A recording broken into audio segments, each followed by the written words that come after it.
Brought to you by V-Guard, co-powered by Sensodyne and Vimal.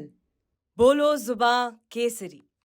जो पूर्व मुख्यमंत्री अशोक गहलोत के हैं, क्योंकि विधानसभा चुनाव से पहले तक उनके बयान होते थे कि भाई मैं कुर्सी छोड़ना चाहता हूं, कुर्सी मुझे नहीं छोड़ती है। वैसे ही ऐसा 3 बार हुआ, चाहे वो 2003 के नतीजे देख लीजिए, 13 के नतीजे देख लीजिए और 23 के नतीजे, तीनों बार कुर्सी ने उनको छोड़ दिया। भले ही वो कहते हैं कि कुर्सी उनको नहीं छोड़ना चाहिए। कुर्सी नहीं, जनता छोड़वा देती है कुर्सी, भले वो नहीं छोड़े, लेकिन मैं इतना एक बात कहूंगा, वो जनता छोड़वा देती है। अब देखिए सर, अब उन पे बात इसलिए करेंगे कि राजस्थान में वो अपने आप को बड़ा चेहरा बताते हैं, माली समाज का। नहीं, एक बात आप सुनिए, आप आज मतलब जो राजनीति में अशोक गहलोत को काम करने का और अशोक गहलोत की जो राजनीतिक समझ है उस पे सवाल नहीं उठ सकते। अब उम्र हो गई है।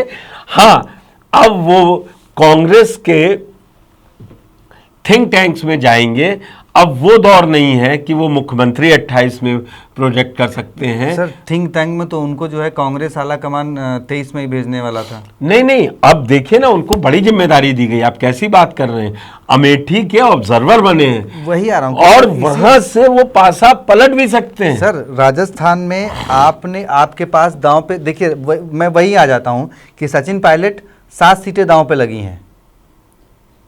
अशोक गहलोत जालौर के अलावा यदा कदा ही वो बाहर सीटें गए, लेकिन दांव पे जालौर है। कुछ साख दांव पे नहीं लगी। अब चढ़ता सूरज है सचिन पायलट।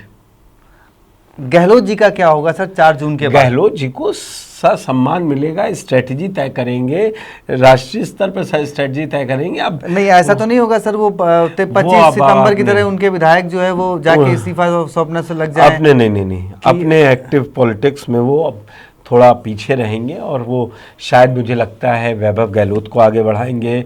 उनकी बहू हिमांशी गहलोत को भी वो बढ़ा सकते हैं। उनके भी कई हैं प्लान्स, लेकिन जिस तरीके से कहते हैं कि अशोक गहलोत का दाहिना हाथ क्या कर रहा है उसको बाएं हाथ को नहीं मालूम होता है।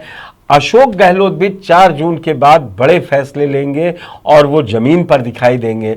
अगर चढ़ता सूरज सचिन पायलट का हो रहा होगा तो अशोक गहलोत कहीं पीछे नहीं होंगे, वो अपनी मजबूती दिखा रहे होंगे।